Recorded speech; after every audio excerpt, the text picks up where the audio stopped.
Welcome to Karpov Kasparov. Welcome to Game 27. Game 9 was won by Karpov. He is up 4-0 in the World Championship match in 1984. The score was 6.5, 2.5, but after games 10 to 26, which are 17 draws, that means 8.5 points each added to both players, the score is now 15-11. If it's your first time here, hello. My name is William, I make chess videos. And I hope you find this one to be highly valuable. Let's check out game 27 now. Karpov has white, Kasparov has black. The game began. Knight f3, d5, d4, knight f6, c4, e6. We have the queen's gambit declined after knight c3 and bishop e7. Bishop g5, putting some central pressure with the pawn and the knight. White might deliberately give up his bishop for the knight. h6, and that's exactly what Karpov does. Take, take, putting pressure in the center, defend your central pawn with e3, castle, queen c2. What's the point of this move? You give yourself a few options. Maybe, if white is feeling very ambitious, he can castle queenside. Another option is the queen tends to line up very well with the bishop. And one more option, the rook is going to get in the game. It might come to c1, to d1. Queen c2 played. c5. Kasparov needs to activate this bishop. And one way to do that is to play c5, putting pressure in the center. Take. Karpov resolves that pressure. Kasparov takes as well. Bishop takes c4 and queen a5. Putting pressure on the knight with the bishop, but also the queen coming out means he could take back. Castle. Black now gives up his bishop for a knight, doubling white's pawns. Bishop takes knight. Queen takes. Now, black could play queen takes c5, but then, if we compare the knight and the bishop, his two pieces are still back at home. So he decides to trade queens, relieving the pressure. After this, black is temporarily a pawn down, but he's going to get it back very soon. Knight d7. There's no good way to defend this pawn. So Kasparov just plays c6, messing up black's pawn structure as well. Take. The game has just begun. For a top endgame player like Karpov, this is a dream position for him. He's playing with no risk. With this position, he's just trying to play better than Kasparov. Let's see what happens. Rook b1. Rooks belong on open files. This rook can come to b1, maybe this rook can come to d1. Knight b6, blocking the file and attacking the bishop at the same time. The bishop retreats. c5, controlling d4 and b4. Also, the bishop can come on this diagonal. Rook c1. Interesting, rook d1 was not played because of knight a4, attacking this. So Karpov, he just anticipates that. He just expects it and plays rook c1 first. So then there's no point black playing knight a4 anymore. Bishop b7. The point of putting the bishop here is maybe it can come to d5 to attack this pawn, or it can come to e4 to attack the rook. King f1. It's the endgame now, so it's good to get your king closer to the center. Bishop d5 attacking the pawn. But rook b5. Just because you attack my pawn doesn't mean I have to defend it. Karpov plays a very active move. He plays rook b5, retreating the knight, so then this rook can go to b8, competing for control over this file. Knight d7 played. Rook a5. Let's just check out the journey for this rook. Rook went to b1, to b5, it attacked the pawn, and now it's just sidestepping. And on this square, it actually attacks both pawns, so this is a really cool journey for the white rook. Rook b8. Kasparov takes full control of this file. Or does he? c4. Attacking the bishop. The bishop retreats, controlling lots of light squares. Knight e1, rerouting the knight to a better square. But where is it going to go? Rook b4 played. Black comes up with this really cool way to try and trade rooks. By placing the rook here, the rook can now go to a4, forcing an exchange. White knows his rook is better than black's, so he plays bishop d1, controlling the square. Rook goes back to b7, defending this pawn, so then this rook can actually move. f3, controlling this central square.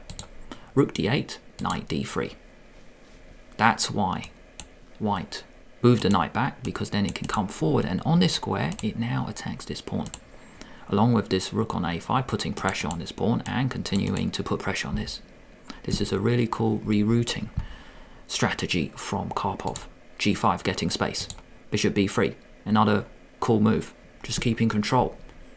Karpov doesn't even take this pawn yet because he knows this pawn is not going anywhere. The bishop just stops this rook coming down. Doesn't even give black a chance to come into b2. King f8. Now you take. Take, take. White is a pawn up. Let's see what happens. Rook d6, defending the bishop. King e2, king e7. Rook d1. White is a pawn up, so he offers a rook trade. Take, take. King d6, attacking the rook. The rook goes to a5. f5, king e2, h5. White now strikes in the center with e4. Even in the endgame, Karpov is still very sharp with tactics. By playing e4, he opens up this rook. Now this rook has a chance to attack this pawn. e4 played. Take, take. Bishop takes pawn, rook takes pawn. This pawn is now isolated. Really cool tactic by Karpov. Bishop f5. Kasparov sets a trap, you can't play this. Whilst bishop g4 check, you just lose your rook. King e3. h4 push. King d4. e5 check. This is what Karpov planned. Even though black is checking the king, after king c3, this bishop doesn't have a pawn there anymore. So it's lost protection. Bishop b1. a3. Rook e7, putting your rook behind a pawn. Rook g4, attacking this pawn. h3. Karpov doesn't take. He prefers to go g3, keeping his pawn structure intact.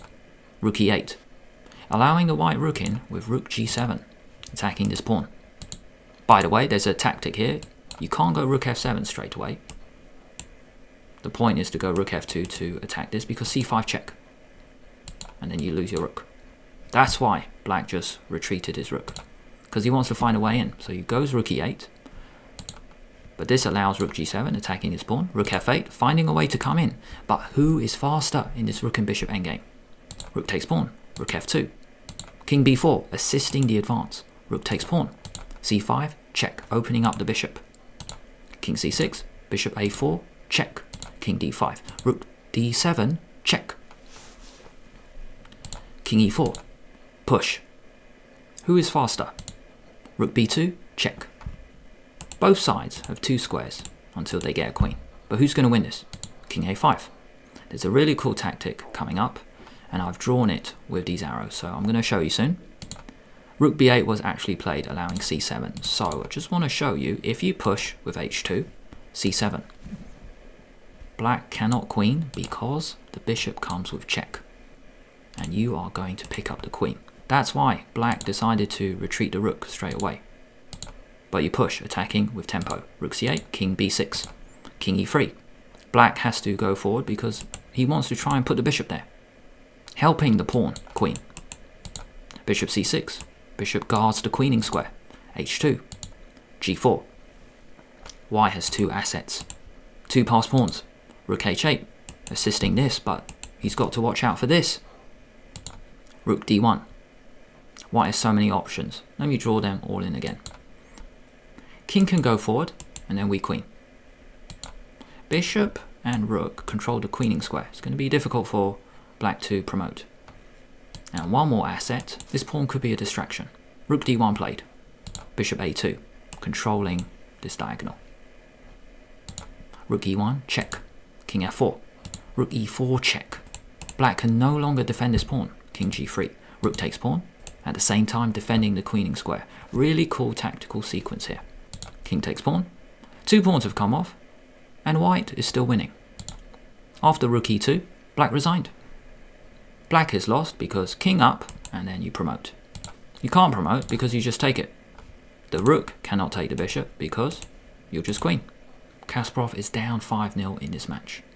It's about time we see Kasparov win a game, right? Well, we're going to see that in the next video. Time for a short quiz, just to test what you've learned in this video. Black just played knight d7. Do you remember what white played now?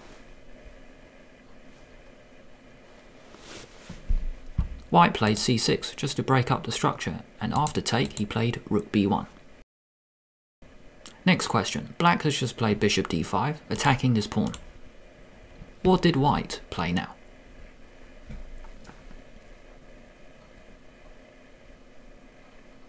Rook b5. Just because you attack my pawn doesn't mean I have to defend it. Black has just played rook b4.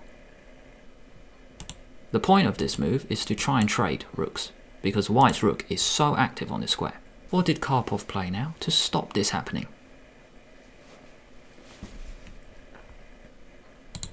The move is bishop d1, controlling that square. What did Karpov play here?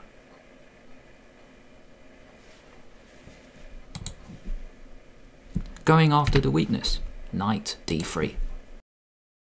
Black has just played h5. Do you remember what Karpov now played? The only reason this tactic works is because black played h5. Karpov struck in the center with e4, because then the rook can now take the g-pawn. Take, take, take, and then take. I hope you enjoyed this short quiz. Thanks a lot for watching all the way until the end. If you enjoyed this video, why not give it a like and subscribe to the channel at the same time if you want to see more Karpov Kasparov videos. If you press the bell, that means YouTube will let you know when I release a new video. Have a nice day, have a nice week, and I'll see you later.